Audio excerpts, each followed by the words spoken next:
Kenapa Amerika Serikat seolah terobsesi dengan Venezuela? Jawabannya sederhana. Minyak Venezuela punya cadangan minyak terbesar di dunia, lebih besar dari Arab Saudi. Tapi, pemerintah Venezuela menasionalisasi industri minyaknya, membatasi perusahaan Amerika, dan malah bersekutu dengan Rusia serta Cina. Ini jelas bertentangan langsung dengan kepentingan strategis Amerika. Tapi di zaman modern, cara merampok negara itu tidak lagi pakai invasi militer langsung. Nggak perlu kirim tank dan pasukan. Caranya jauh lebih halus, tapi dampaknya sama menghancurkannya.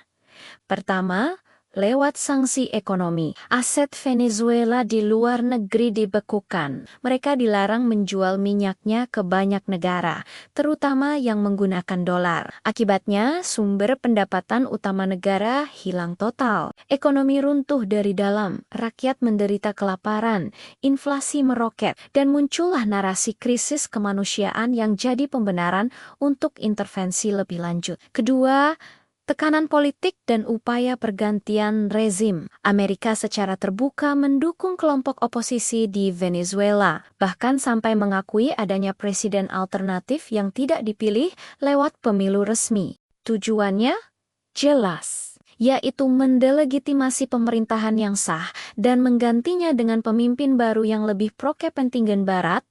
Ketiga, kontrol pasca krisis. Bayangkan jika rezim saat ini jatuh.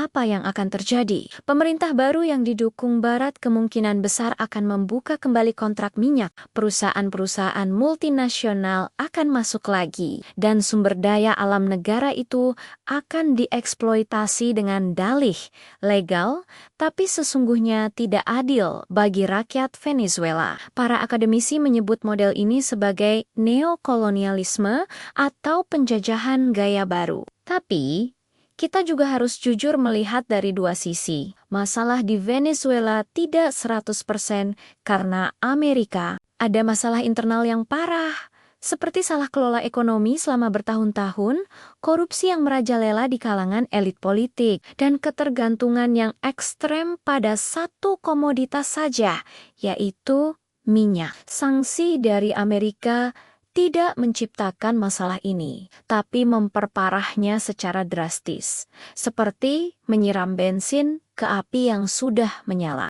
Jadi, apakah ini bisa disebut penjajahan terbuka? Banyak pengamat global setuju bahwa kita sedang memasuki era konfrontasi baru antar kekuatan besar dunia. Negara-negara yang kaya sumber daya alam tapi lemah secara institusi dan politik akan selalu menjadi target. Bentuknya memang bukan kolonialisme klasik dengan bendera dan tentara, tapi lebih halus lewat perang ekonomi dan politik. Dampaknya tetap sama, kehilangan kedaulatan. Lalu apa pelajarannya untuk Indonesia?